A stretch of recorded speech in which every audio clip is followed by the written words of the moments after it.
S S ಟಿವಿಯಲ್ಲಿ ಜಾಹೀರಾತು ನೀಡಲು ಈ ನಂಬರಿಗೆ ಸಂಪರ್ಕಿಸಿ. ನಿನ್ನೆ ರಾತ್ರಿನೇ ಏನು ಹೇಳಬೇಕು ನಾನೆಲ್ಲ ಹೇಳಿದ್ದೀನಿ. ಏನಾದ್ರು ಇದ್ದರೆ ಖಂಡಿತ ನಿಮ್ಮನ್ನ ಕರಿತೀನಿ. ಸೊ ಅಂಥದ್ದೇನು ಹೊಸ್ತೇನಿಲ್ಲ. ಈಗ ನ್ಯಾನೋ ಕಾನ್ಫರೆನ್ಸ್ ಇದೆ, ಅದಕ್ಕೆ ಇನಾಗ್ರೇಟ್ ಮಾಡಬೇಕಾಗಿದೆ. ಕೆಲವು ಎಂಗೇಜ್ಮೆಂಟ್ಸ್ ಇದೆ, ಕೆಲವು ರಿವ್ಯೂಸ್ ಇದೆ.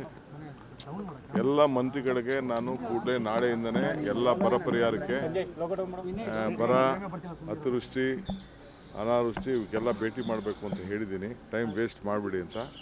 ಸೊ ನಾಳೆಯಿಂದನೇ ಎಲ್ಲ ಜಿಲ್ಲೆಗಳಿಗೆ ಹೋಗಬೇಕು ಅಂತ, ಎಲ್ಲ ಆಫೀಸರ್ಸ್ಗೂ ಎಲ್ಲ ಸೈಟ್ ವಿಸಿಟ್ಗೆ ಏರ್ಪಾಡು ಮಾಡಬೇಕು ಅಂತ ಇನ್ಸ್ಟ್ರಕ್ಷನ್ ಕೊಟ್ಟಿದ್ದೀನಿ.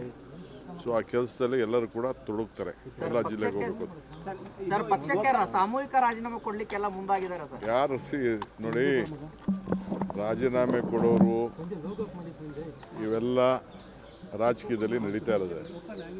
ರಾಜೀನಾಮೆ ಕೊಡೋರ ಬಗ್ಗೆ ಯಾರು ತಡೆಯೋಕ್ಕಾಗಲ್ಲ. ಪಾರ್ಟಿ ಬೇಕು, ಅವ್ರಿಗೂ ಭವಿಷ್ಯ ಬೇಕು ಅಂತಂದರೆ ಪಕ್ಷ ಇದ್ದರೆ ಇದು. ನನಗೆ ರಾಜೀನಾಮೆ ಕೊಡ್ಬೋದೈತಲ್ಲ. ನಾನು ಧರ್ಮಸಿಂಗ್ ಕಾಲದಲ್ಲಿ, ಬೇರೆ ಕಾಲ, ಸಿದ್ದರಾಮಯ್ಯವ್ರ ಕಾಲದಲ್ಲಿ ಎಲ್ಲ ನನ್ನ ಮಂತ್ರಿಗೆ ತಪ್ಪಿಸ್ತಾರಾದಾಗ ನಾನು ಪರಮೇಶ್ವರ್ ಇಬ್ಬರು ತಾಳ್ಮೆಯಿಂದ ಇರಲಿಲ್ವಾ? ನೆನ್ನೆ ಯಾರು ಹೇಳಿಲ್ವಾ? ನಾನು ವೀರೇಂದ್ರ ಪಾಟೀಲ್ ಕಾಲದಲ್ಲಿ ಬಂಗಾರಪ್ಪನವ್ರಿಗೆ ಕೊಟ್ಟಿರಲಿಲ್ಲ, ಖರ್ಗೆ ಸಾಹೇಬ್ರಿಗೆ ಕೊಟ್ಟಿರಲಿಲ್ಲ, ಧರ್ಮಸಿಂಗ್ಗೆ ಕೊಟ್ಟಿರಲಿಲ್ಲ. ಅವರೆಲ್ಲ ಚೀಫ್ ಮಿನಿಸ್ಟರ್ಗಳಾಗಲಿಲ್ವಾ? ಇವೆಲ್ಲ ಪೇಷನ್ಸಿಂದ ಈ ಸಂದರ್ಭದಲ್ಲಿ ಇರಬೇಕಾಗ್ತದೆ. Party is very much important. ಯಾರು ರೆಸಿಗ್ನೇಷನ್ ಕೊಟ್ಟರೆ within few minutes I am going to accept. ನಾನು ಈಗಾಗಲೇ ಎಲ್ಲ ನಮ್ಮ ಬೋರ್ಡು, ಕಾರ್ಪೊರೇಷನ್ನು ರಿವ್ಯಾಂಪ್ ಮಾಡ್ತಾಯಿದ್ದೀನಿ. ಎಲ್ಲ ನಮ್ಮ ಆಗಲೇ ಟೈಮ್ ಆಯಿತು. ಎಲ್ಲರಿಗೂ 2 ವರ್ಷ ಅಂತ ಮುಂಚಿತವಾಗಿ ನಾವು ಹೇಳಿದ್ದು, ಮಂತ್ರಿಗಳಿಗೂ ಹೇಳಿದ್ದು ಅದನ್ನು ನಾವು ಮುಂಚಿತವಾಗಿ 2.5 ವರ್ಷ.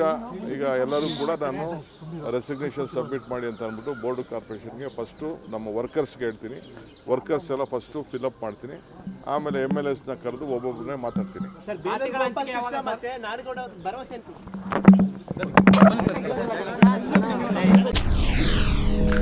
ಎಸ್ಎಸ್ ಟಿವಿ, ಸಿನಿಮಾ ಜಗತ್ತಿನ ಕ್ಷಣ ಕ್ಷಣದ ಸುದ್ದಿಯೊಂದಿಗೆ.